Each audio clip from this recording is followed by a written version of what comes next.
Who that an ask early, sir? And me, nine finger the rent agent. Whoa, what a pressure. Landlord, a pressure tenant. Whoa, what a pressure. Landlord, a pressure tenant. Everywhere you can turn in town, you hear people saying house rent too high.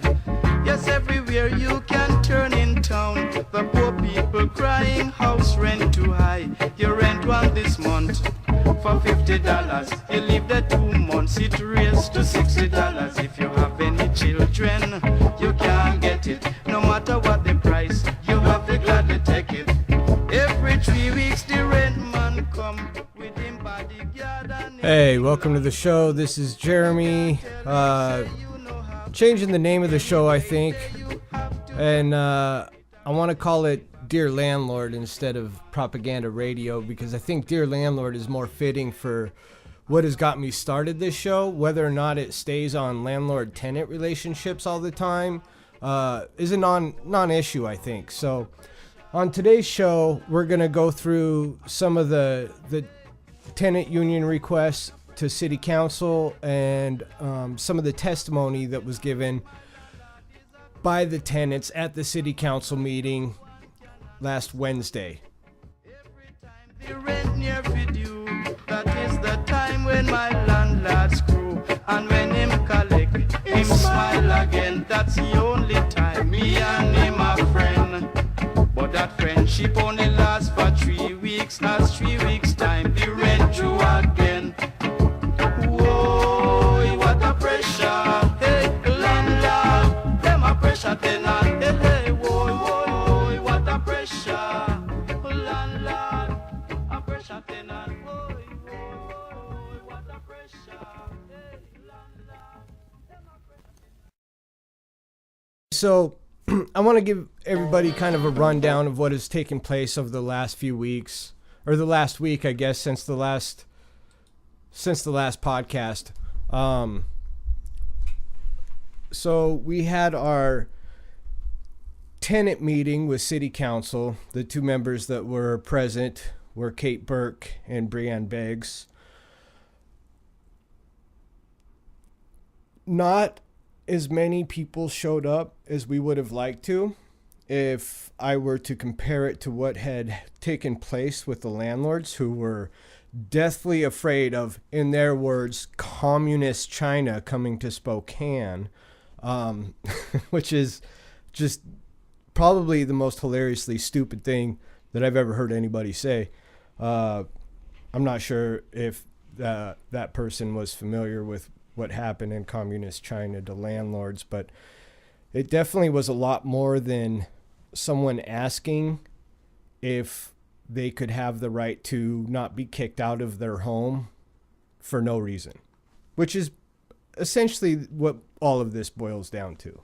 And that they have some assistance when landlords do not act accordingly and are able to get into homes, especially when you have such a high population of Spokane that is rent burdened. 50% of Spokane residents are burdened by their rent, which means they pay over 30% of their income on rent. 27% of Spokane residents, and it's Spokane County, it comes down to around like 60,000 human beings in this county are paying more than 50% of their income on rent.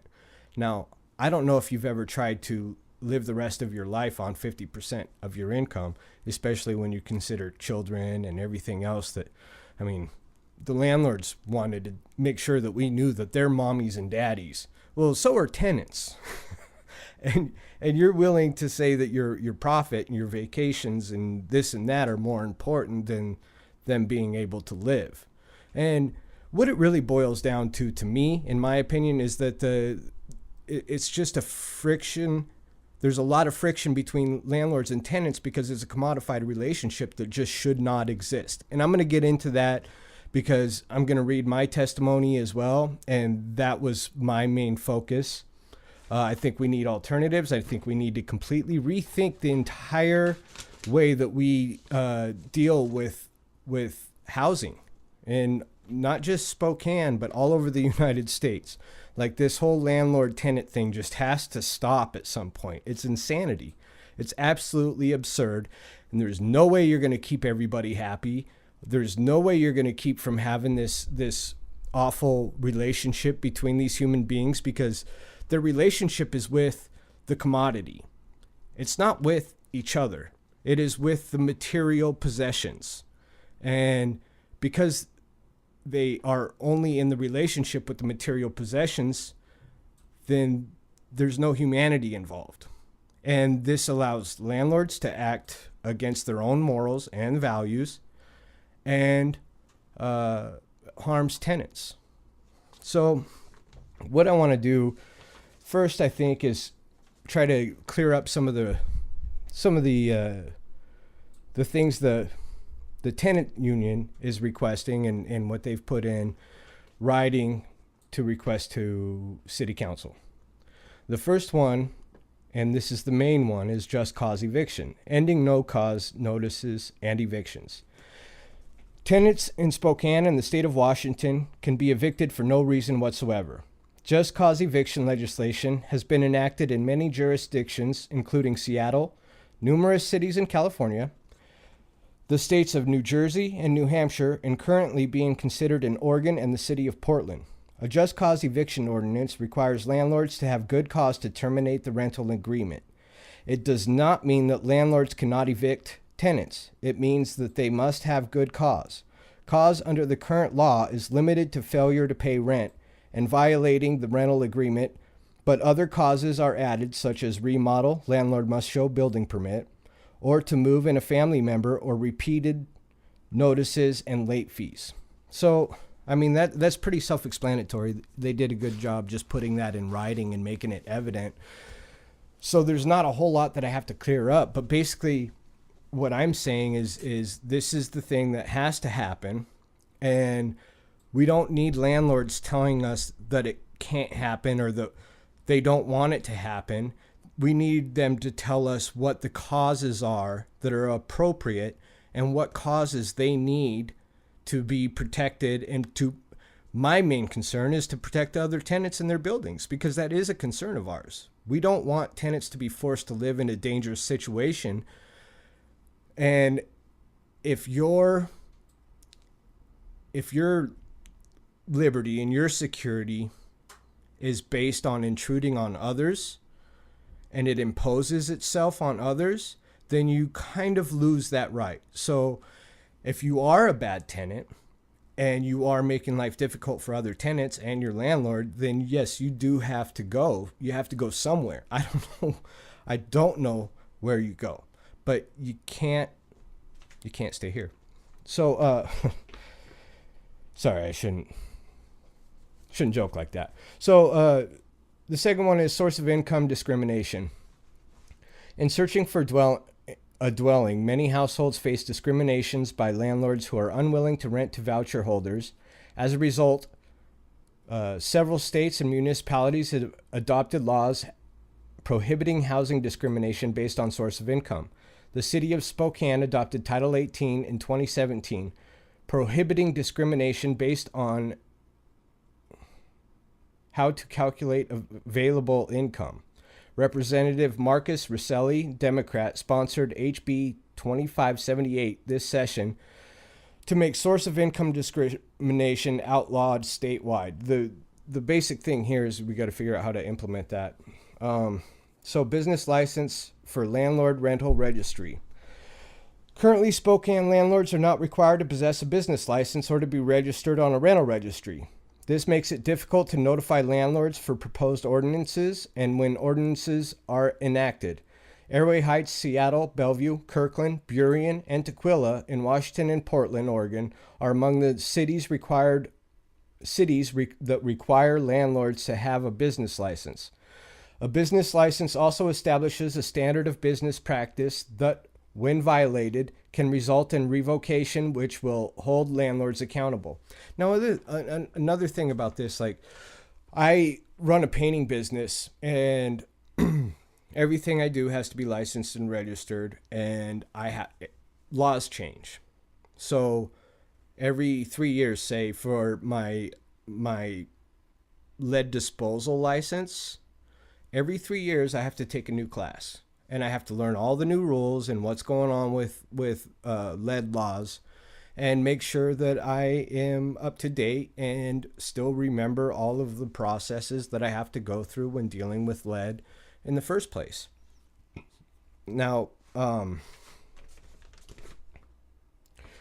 that seems like a pretty important thing for landlords to have to do, especially when we're talking about changing laws right now. And I've dealt with a lot of landlords that don't know, they don't know what they can do and what they can't do.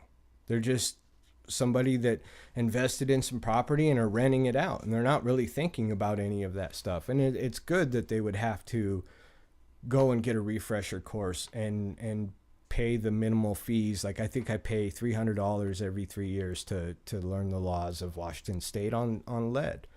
And that's just lead. So any other classes, you know, I have to make sure I'm up to date on CPR and all this other stuff. These are all things that we should be making sure that landlords do. They should know, you know, fire codes and everything else. And I'm not exactly sure what their requirements are right now, but yeah, they should be up to date on everything. And it's a good opportunity for us to be able to inform landlords of what the laws are and that sort of thing. So, rental inspection program. Many cities outside of Spokane currently have established rental inspection ordinances. Airway Heights, Pasco, Seattle, and Bellingham have enacted rental inspection. Currently, Spokane only inspects property upon receipt of a complaint. Unless there is a code violation, tenants must call the city building department and pay an $80 fee for inspection. If the inspection determines that the home is not habitable, the tenant is evicted. A rental inspection requires that all rental property be inspected. Some cities require inspection every 3 years and others as long as 10 years. The next one is rental relocation program.